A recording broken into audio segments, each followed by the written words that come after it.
This is the Friday Night Fever Afterburn, sponsored by Peden Heating and Air Conditioning. Welcome to Friday Night Fever Afterburn. Week 9 of the high school football season is done. That means we just have 2 weeks left of the regular season before we start moving into the postseason and start talking about playoffs. Crazy. We're already going to be talking about playoffs tonight, Yeah. but we are getting close. And I can't believe it's already almost over. yeah, the season has flown by, and I don't know if that's just purely for the fact that we started with one host over here and then transitioned to you, and it's been a weird season for sure, but it has definitely gone by fast. Let's go ahead and dive right into those scores. Go ahead and tell us about Yeah, Mariana, that was the game I was at tonight, 42 over Holmes County, 14. And then Arnold and Mosley. Mosley had that one, 56-13. And Rutherford and Boseman, that one was so close. It was 20-19. Boseman took that lead at the end. And then Walton and Bay, another high-scoring game with 41-31. Then we have Bluntton just rolling over Northfield 38-0. Port St. Joe also rolling over Franklin County, a 6-1 Franklin County 42-12. The Chipley Tigers winning a close one over there at Destin 26-21. And then Freeport, a big bounce back victory for them. They win 36-26 over Baker. Franklin County was 5-0 at one point? They were 6-1 coming into this game, 5-0 at one point. So interesting. we'll see All how right, it goes. and then Wakulla and South Walton, 37-7. Liberty County, Jefferson County. Liberty County took that 20-13. And Weewahitchka and FAMU DRS, 40-30. Vernon and Central, 16-9. Then we had a couple of Thursday night games. Sneed's winning a close one, a very low-scoring 8-6 game over Lighthouse Christian. Had to be fun And to North watch. Bay Haven, a very tough homecoming for the Buccaneers, 42-0. They lose to the Childs Timberwolves. They'll get them next year. Well, we shall see. That's for sure. Like always, I already see some Walton Braves down in the comments, some Bucks support. Let's hear it about your team. Let's hear, what you thought of tonight's games. Obviously, Mosley, a dominant victory in every way. Mariana also rolling past Holmes County. Boseman and Rutherford, that was one of the closest ones of the night. Show us who you're here supporting. Let's hear down in the comments for your team's big victories for all of those. But let's go ahead and dive right into what was our game of the week, which ended up being quite the blowout in Mariana's favor. Tell us about Honestly, this matchup. at the beginning, I wasn't really sure how it was going to go because the defense had one motive: stop Amari Clemens. And you could see it, and I could tell he was getting frustrated because he couldn't get all those yards. The sand was a factor. The sand. Him and RJ, I saw, were slipping a little bit in the sand, but you know what? They stopped him a lot, but he still got, I don't even know how many touchdowns, at least a couple. I saw 2 first half, but they did their job, and I think if they wanted to make an impression on Clemens, they did that, knowing the defense for Holmes County was going to do that. So they definitely did what they practiced. Yeah, and again, like you mentioned, all eyes are on Amari Clemens. So I haven't seen his stats yet tonight. I'm sure he had another big game. He always has a big game. Even when you're like, this isn't really, a huge game for Amari Clemens, he's probably going to finish with like 150 yards and 3 scores, something like that. But yes, this was the first game played in Bonifay at Memorial Field since the Bonifay Rodeo a few weeks back. So there's sand patches all over the field. Dangerous. It's almost like you're playing at the beach a little bit in certain zones. They're sliding around. But Bonifay, they do, or Holmes County, they do well to try and patch it up the best they can. It's an annual tradition that they got over there with the rodeo. And clearly at the end of the day, Mariana didn't have too much trouble because they put up 42 points. Thankfully, no one got hurt that I heard of because I was a little nervous with that sand. It was everywhere. So hey, it's Bonifay tradition. They do love the know what they're rodeo over doing. there. Yeah. It is the rodeo bowl over there in Bonifay. I did hear that game did finish very chippy at the end. I heard a lot of reports, saying, hey, this game is got real chippy at the end. A few words exchanged between players and coaches.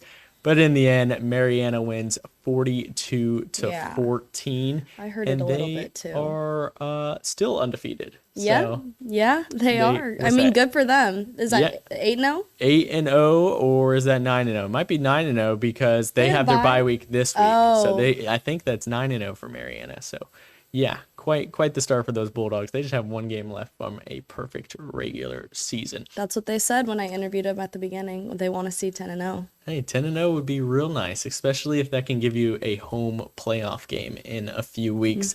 Mosley and Arnold, are we good to go to that, Spence? Let's go ahead and check out that game. This was the county championship. At least that's how it was labeled. Each of these teams have been undefeated against Bay County competition this year, except this wasn't really in any way, shape, or form a competitive showdown. This was all Mosley. Most people probably thought that that's how it was going to turn out. They dominated every aspect: offense, defense, special teams, the front line, the defensive line, the receivers, the defensive backs. Sammy Freitas delivering dimes. It was in all aspects just a varsity versus JV, and that's just the different levels of competition. This is a major turnaround for Arnold this season, from 0-9 to 6-2 coming into this matchup. You got to give them respect, but it's just two different classifications this year. Goodness. Mosley is on another level. They are a state championship, like I said last week, a state championship caliber team. Arnold, a solid, potentially, could sneak into the playoffs in Class 4A, but they are just on two different levels. I mean, we can't forget that Mosley's 5A too. That does play They a are factor. they are the It largest does. school in Bay County. That is for sure. But those Mosley Dolphins, they just have weapons everywhere. Jack Massey, he's finding everybody. Fletcher Taylor. Yeah. Sammy Chisholm didn't even play in the first quarter tonight. He came in the second quarter. Will Arboleta, he was fantastic on offense, defense. He's coming in rushing, for big plays, and then he's sacking Will Cotter about 4 times in the first half. This was just utter domination. Yeah. And shout out to the Mosley offensive line. Karli got Forgotten 5. to Yep. stop by and talk with those guys this week, because they're just massive, and they're doing a fantastic job this season. And all that we say every week, Jack Massey, and we say Carson Griffin, and we say Sammy Chisholm, and the list goes on and on. Lakavian Jackson, Sammy Freitas, all these guys, Adam Land. I could go on and on and on. Well, now we got We don't mention these guys. Logan McAllister, Quentin Brewer, Colvin. I'm doing my best, guys. But you know what? I loved meeting all of them, and they were super funny. And that's what Sammy was saying, was that they were a great time to talk to. Yeah, goofballs, greaseballs, whatever he He called used to them. call them grease balls, Yeah, but he said they weren't too happy about that, but he thought it was funny. I thought it he was was funny. laughing at that one. I told Sammy that it was a good quote. I told Sammy Freitas that it was a good quote. Yeah. Two Sammys. Always got to mention Sammy Freitas or Sammy Chisholm. But again, Mosley, can't forget they Jace. are now, yes. Jace, of course. All the offensive linemen, the forgotten 5 of the Mosley Dolphins, they had another fantastic week where they just dominate the front. And gonna take a look down in the comments. I see some support for Boseman. I see some support for Bay High. They had a tough loss at Walton. Great game, Port St. Joe. We'll get to that in just a few minutes. Port St. Joe entering the night 10-0 all time against Franklin County, since Franklin County went from Apalachicola High School to Franklin County High School. Since they transitioned, Port St. Joe's 10-0 all time against Franklin County. Franklin County again 6-1 against a 2-4 Port St. Joe. You'd think they might be favored, but no. Port St. Joe now 11-0 all time against Franklin County. We're gonna go ahead to the other Bay County showdown, Boseman and Rutherford, and this one might have been our closest contest of the night. Rutherford jumping out to a quick lead. Jalil Reed marching his guys right down the field. He hits Braylon Hurd. A nice little sidearm throw to Braylon Hurd. They go up early. They go up 2 scores in the first half. Boseman bringing it all the way back and winning by 1 point. It was just a fantastic finish, I'm sure. Would have loved to see the second half. But when you got a guy like Lakota Johnson, there's just good things are going to happen. He's making interceptions. He's running for touchdowns.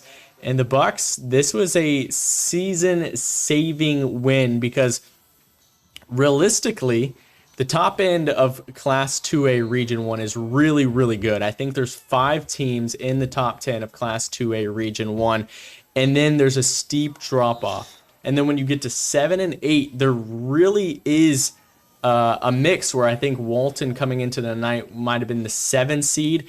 And then you have, I think, Boseman, Rutherford, Freeport, not Baldwin. One more. There's a couple other schools all competing for that 8 seed. So if Rutherford wins this, they've got a chance to sneak into the playoffs. Boseman winning this, they now have a chance to sneak into the playoffs. Even both these teams with a losing record. So this was a must-win for both teams if they wanted to get in the playoffs. It certainly hurts Rutherford, and it certainly boosts Boseman's chance of getting in. They're going to have what they would probably think an easy game against North Bay Haven next week, when all of those guys who played for North Bay Haven last year get to go against their former team, because we said 13 guys on the Boseman roster this year played at North Bay Haven last year. I wonder if that would be chippy, fun, or how that would be. I don't know. I think Boseman, I think those guys, the Spurlock brothers, and all the different, Lakota, obviously, who's the quarterback of their offense, all those guys they gotta still that be played friends. there last year. Of course, they're all friends. I don't know if they're going to go easy on North Bay Haven. I don't think that's going to be the case. I think Boseman and those North Bay Haven kids especially are going to try to run up the score. But yeah, that'll be interesting next week to see how that goes with the North Bay Haven and Boseman kind of rivalry there, with all of North Bay Haven's starters from last season on that Boseman team. So it will be interesting. It's hard. That's for sure. Checking back at the comments, senior night for Bluntstown, a big win for Bluntstown. We'll get to those highlights in just a minute. Tristan, fantastic. Great game for Liberty County, taking down a 6-1 Jefferson County team. I did not know that Jefferson County was 6-1. That's a big win for Liberty County. And something must have flipped with Liberty County that I'm not sure of. I got to text Coach Tranquil and be like, hey, what's going on? Because this is the same Liberty County team who put up, 50 last week on Cottondale, and we were like, hold up, what's going on here? Sammy's waiting for that text. I got to check in with Coach Tranquil and be like, did something happen that I'm not aware of? Where does this come from that we are, 1, taking Cottondale down to the final buzzer, and 2, beating a 6-1 Jefferson County team? So go Liberty County Bulldogs. Not just a volleyball school, not just a softball school. We are a football school in Liberty County. Let's get to that Walton and Bay High game. This one, very big again for playoff contention. Bay High, they did clinch the playoffs in Class 3A, and Walton still having some work to do. Like I mentioned, I think they were the 7th seed currently in Class 2A. How about that kick return? That was our player of the night, by the way. Dominic Goodwin, he is unreal. He's like, you know what, hold on, I don't want to go this way. I want to go the other way and score real quick. 27 seconds is how long that play lasted for him to score. So a big start for them. But Walton, they win this one by 10, a very competitive game. It's definitely a nicked and bruised Bay High team where we had Zay Morgan sitting out this week. His quarterback, John DeVos, coming in as the starter. And we saw Joaquin Waters go down at the beginning of the game. I'm not sure if he came back in. I never did see, through the highlights that Jamar went and shot for us. I didn't see if Joaquin came back in, but he did get hurt early in the game, and that's definitely probably their top athlete on the entire team. So hopefully Joaquin is doing all right. But Walton going on to win this one 41-31. And, you've covered them before. You've seen those guys, Peyton and Wells and Dominic and Dre Bimbo. They got athletes all over the field. This certainly keeps them in playoff contention. What do you think about this game? I mean, Wells Bettenhausen he's solid, and he gives that offense such a good, almost like they know they can trust him, and they know he's also not going to go down without a fight. So if he can just break away into the pockets and get something going, it's pretty solid for them. Yeah, anytime that you have a college commit running the offense on your team, 6'4", 6'4", I think a lot of people would say, yeah, that's a Division I quarterback. He's going to a Division II Lenore Rhine where gonna own it. I would think that he's going to be able to come right in and, you know, be one of their guys within the first couple of years, where maybe not the case if he's a freshman at a larger Division I program. I mean, that coach, that's steal for them. Yeah, getting Wells. Lenore Ryan, they're going to be lucky having him. I know For he's going to be a sure. hard worker, doing big things over the next few years. But I did see some Bluntstown love down in the chat. Let's check in on those Tigers as they won 38-0 over Northfield. They haven't played at home in over a month. Bluntstown has, you know, had some scheduling issues and you know, some games on the road. This is their first home game since I think I said September 20th. And, man, they loved playing at Bowles Field tonight. It was the Kay and Martin show early. Then it was Kurt Ellis. You know, it was pick your poison. Tristan King was running all over the field. We didn't even get to put in all of his rushing highlights. But Tristan King commanding that offense. Oh, yeah. We said early on in the season, you know, what is Tristan going to do this year? You know, how is he going to take that step up? You got to watch him earlier on this season. And Tristan's just done a fantastic job of just commanding that offense, especially when it's a lot of young guys around him. You know, when it's Kay and Martin and it's, you know, Sion Smith and it's all these younger classmen, and he's got to rally them around. He does a good job of that. But a 38-0 shutout here. Bluntstown, I think they're starting to boost. They took some lumps and bruises early, but they're starting to boost their stats for the They playoffs. know it's time to position. crack it into gear. Exactly. Yeah. And you got to watch them earlier on this season to see where they are right now. I think this puts them at 5-2 on the year, if I'm not correct. They've played less games than most teams due to just some shakeups. I think this is 5-2. I'm not certain, but I'm pretty sure it's 5-2. Correct me if I'm wrong. But where do you kind of see Bluntstown as far as rural teams go around here? What have you thought of them? I mean, you could sleep on them a little bit at the beginning, and now I think they're kind of waking everybody up, saying, hey, don't forget about us. We're Bluntstown. We play Bluntstown football, and I was very impressed with Tristan King when I saw him.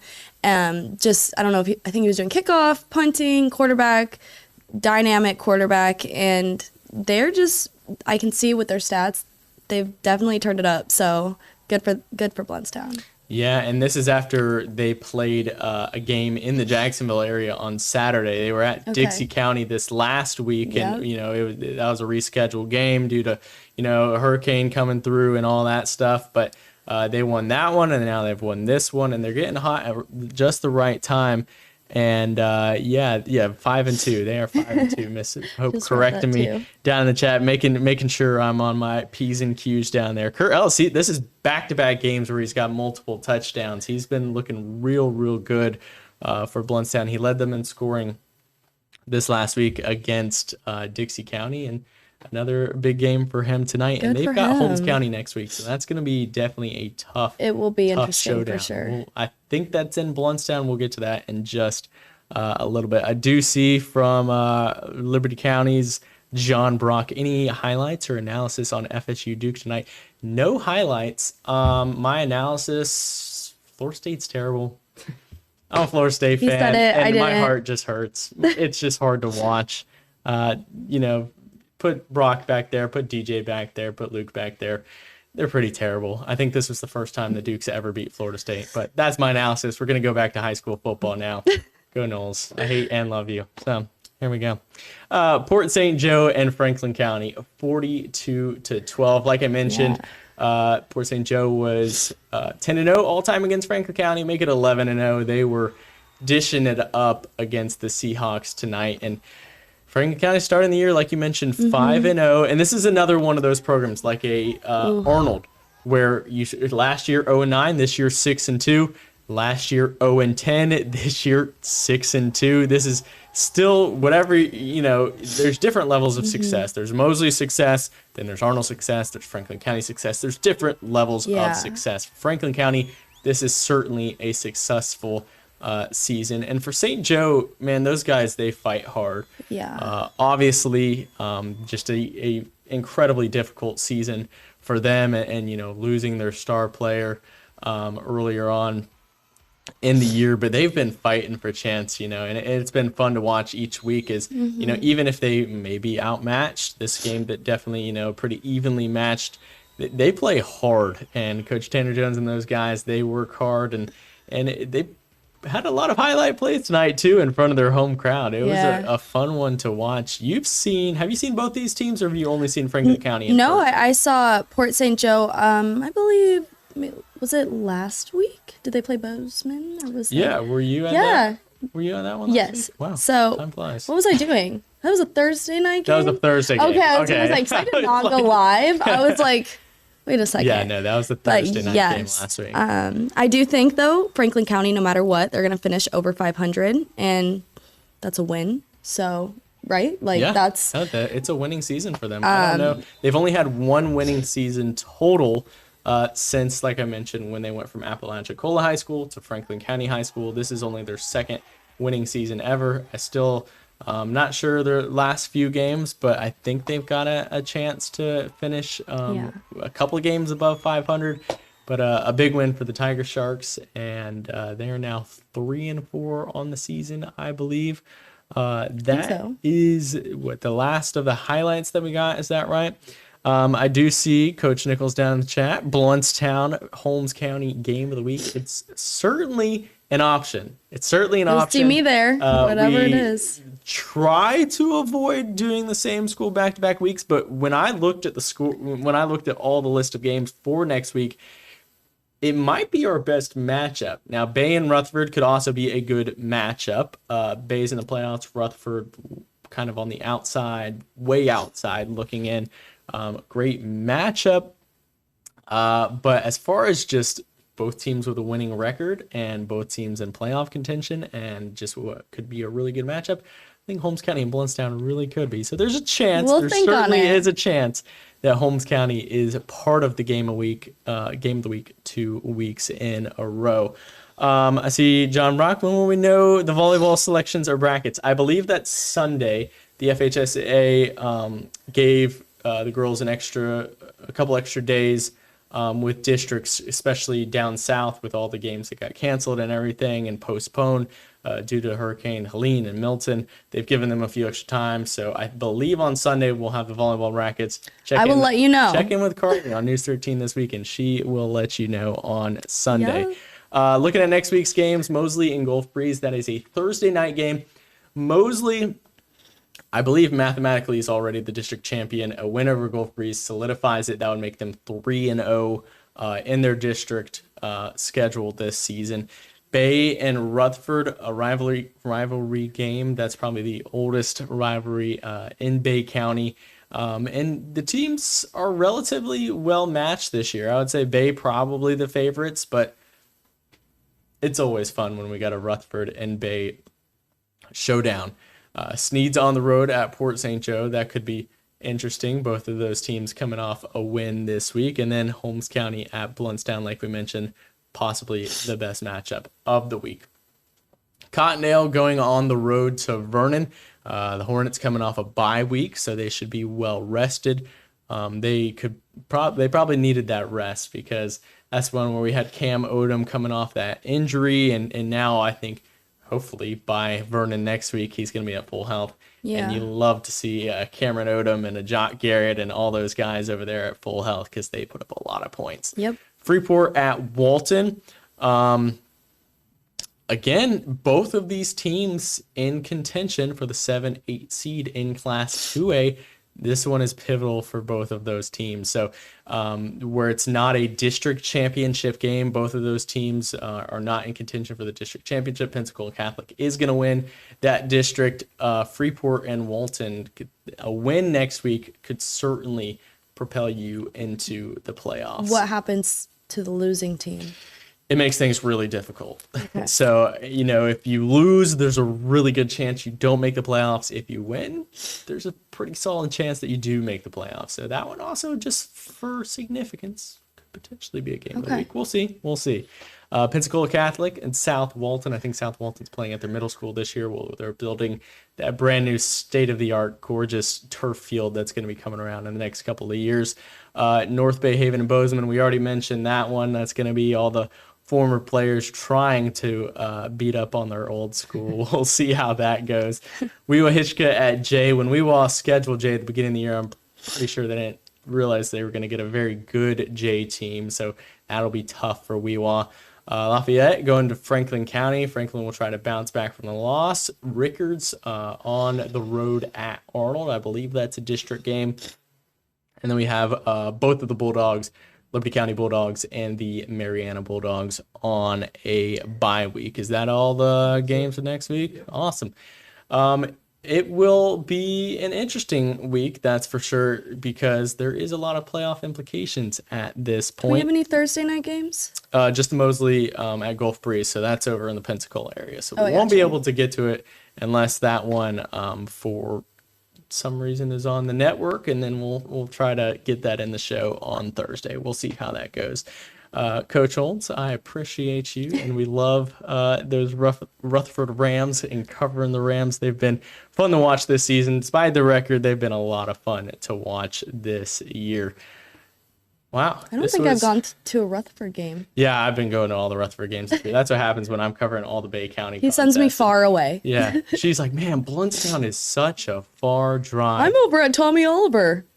Yeah, I'm like, yeah, let me send you to Franklin. Let me send you to Defuniak Springs.